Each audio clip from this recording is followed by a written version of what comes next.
بسم اللہ الرحمن الرحیم۔ شروع اللہ کے نام سے جو بڑا مہربان نہایت رحم کرنے والا ہے۔ ایچ ایم وائس کے معزز دوستو السلام علیکم۔ ناظرین، 10 محرم الحرام کا حضرت امام حسین کی لاش کی حفاظت کرنے والا شیر ابو الحارث کون تھا؟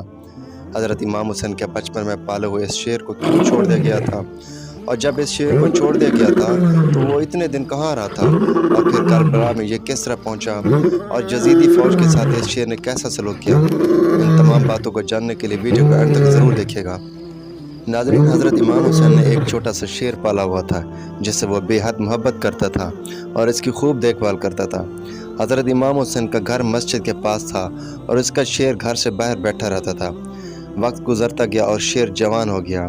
کچھ صحابی اس شیر سے نفرت کرتے تھے اور وہ شیر کو بالکل پسند نہیں کرتے تھے اور اس کو یہاں سے نکالنے کے چکروں میں تھے۔ ایک دن انہوں نے منصوبہ بنایا کہ اس شیر کو مدینے میں نہیں رہنے دیں گے۔ چنانچہ وہ حضور اکرم حضرت محمد صلی اللہ علیہ وآلہ وسلم کے پاس گئے اور بولے، یا رسول اللہ، امام حسین کا شیر جوان ہو گیا ہے، وہ مسجد کے پاس بیٹھا ہوتا ہے، جب ہم وہاں سے گزرتے ہیں تو ہمیں ڈر لگتا ہے۔ اب حسین کو کہہ کر شیر کو مدینہ سے نکال دیں تاکہ ہمیں مسجد آنے جانے میں مشکل پیش نہ ہو، اور ویسے بھی یہ جنگل کی چیز ہے، جنگل میں اچھی لگتی ہے، اسے جنگل میں ہونا چاہیے، یہاں نہیں ہونا چاہیے۔ حضور اکرم حضرت محمد صلی اللہ علیہ وآلہ وسلم نے فرمایا کہ یہ شیر آپ کو کل مدینے میں نظر نہیں آئے گا۔ تو یہ بات سن کر صحابہ کرم گھر واپس چلے گئے۔ پھر حضور اکرم حضرت محمد صلی اللہ علیہ وآلہ وسلم شام کے وقت حضرت امام حسین کے گھر گئے اور کہا کہ بیٹا حسین، آپ کا شیر تو جوان ہو گیا ہے۔ تو حضرت امام حسین نے کہا، جی نانا جی، یہ چھوٹا سا تھا جب میں نے اسے پالا تھا، جو یہ بڑا ہوتا جا رہا ہے مجھ سے زیادہ محبت کرتا جا رہا ہے۔ تو حضور اکرم حضرت محمد صلی اللہ علیہ وآلہ وسلم نے فرمایا کہ بیٹا حسین، آپ کا شیر جوان ہو گیا ہے اور یہ باہر مسجد کے پاس بیٹھا ہوتا ہے۔ آپ کے نانا کے صحابی جب مسجد میں نماز پڑھنے کے لیے آتے ہیں تو انہیں ڈر لگتا ہے، لہٰذا آپ ایسا کریں کہ اسے جنگل میں چھوڑ آئیں۔ یہ بات سن کر حضرت امام حسین کی آنکھیں نم ہو گئی اور امام حسین نے کہا کہ یا رسول اللہ، آج نہیں، کل میں اسے جنگل میں چھوڑاؤں گا، ابھی شام ہو گیا ہے، بھلے شام کو بھی کوئی کسی کو گھر سے نکالتا ہے۔ تو حضور اکرم حضرت محمد صلی اللہ علیہ وآلہ وسلم یہ کہہ کر گھر واپس چلے گئے اور حضرت امام حسین حضور اکرم حضرت محمد صلی اللہ علیہ وسلم کے اس بات پر بڑے پریشان ہوئے کیونکہ اسے ابو الحارث کی جدائی برداشت نہیں ہو رہی تھی۔ حضرت امام حسین جب رات کو تہجد کے لیے اٹھے اور رات کو شیر کو کھانا دیا تو شیر کو حیرانی ہوئی کہ اس ٹائم کھانا لے کر آئی ہوں، اور شیر نے حضرت امام حسین کو پریشان دیکھا تو پوچھا کہ اے حسین، کیا ہوا، پریشان نظر آ رہے ہو؟ تو حضرت امام حسین نے ساری بات بتائی، جس پر شیر بھی بڑا پریشان ہوا۔ حضرت امام حسین نے شیر کو کہا کہ آپ پریشان نہ ہوں، جس پر شیر نے کہا کہ ٹھیک ہے، میں چلا جاتا ہوں، لیکن میری ایک شرط ہے کہ ہماری ملاقات ضرور ہوگی۔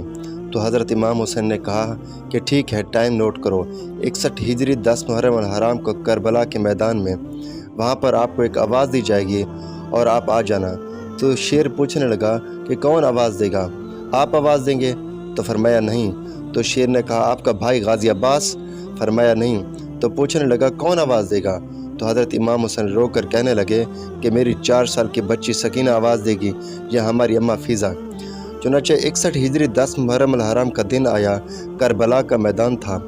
یزیدی فوج نے حضرت امام حسین پر حملہ کیا اور حضرت امام حسین کو شہید کر دیا اور حضرت امام حسین کی لاش کی بے حرمتی کی گئی۔ تو اس حالت میں اماں فیضا نے ٹیلے پر چڑھ کر ابو الحارث کو آواز دی کہ ابو الحارث آؤ۔ وہ لوگ امام حسین کی لاش پر سے گھوڑے دوڑا رہے ہیں، اور اس کی آواز سن کر ابو الحارث بھاگتا ہوا آیا، لیکن افسوس، جس وقت ابو الحارث آیا تو اس وقت حضرت امام حسین کی لاش 7 حصوں میں تقسیم ہو چکی تھی۔ شیر بھاگتا ہوا آیا اور امام حسین کی لاش کو ڈھانپ لیا اور گریہ کرنے لگا، اس کی لاش کی حفاظت کرنے لگا۔ جب یزیدی لشکر دوبارہ لاش کی بے حرمتی کرنے کے لیے آیا تو فوجیوں نے سامنے شیر کو دیکھا، جس پر عمر سعد نے فرمایا کہ یہ فتنہ ہے، اسے جوش مت دلاؤ۔ اماں فیضا نے شیر کے آنے کی خبر حضرت زینب کو دی اور اس طرح لاش اطہر پامال ہونے سے محفوظ رہی۔ ناظرین، آپ کو بتاتے چلیں کہ یہ وہی شیر تھا جس کو حضرت مولا علی علیہ السلام نے پالا تھا اور خاندان نبوت کا وفادار تھا، جس کو ابو الحارث کے نام سے پکارا جاتا تھا، اور یہ شیر آج بھی مولا علی علیہ السلام کے نام سے منسوب ہے۔ جناب بی بی فیضا حضرت فاطمہ علیہ السلام کی وفادار کنیز تھی، جو ان کی وفات کے بعد بھی ان کے بچوں کے ساتھ جڑی رہی اور جناب ام کلثوم اور بی بی حضرت زینب کے ساتھ جڑی رہیں اور کربلا کے میدان میں بھی ان کے ساتھ تھی اور ان کی بہنوں اور بیٹوں کا سہارا بنی، جس کو ام حفیظہ رضی اللہ تعالی عنہ کے نام سے پکارا جاتا ہے۔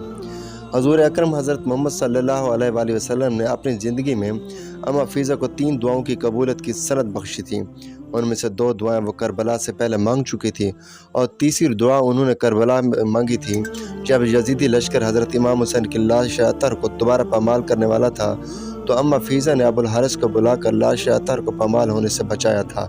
سلام رسول اللہ صلی اللہ علیہ وآلہ وسلم پر، سلام امام حسین پر اور اس کے پاک خون پر، اور سلام رسول اللہ صلی اللہ علیہ وآلہ وسلم کی آل پر اور اہل بیت پر۔ تو یہ تھی آج کی ہماری ویڈیو۔ اچھی لگی ہو تو چینل کو سبسکرائب کریں، لائک کریں، تاکہ ہر آنے والی اسلامک ویڈیو سب سے پہلے آپ تک پہنچیں۔ اگلی ویڈیو میں پھر ملیں گے۔ اللہ حافظ۔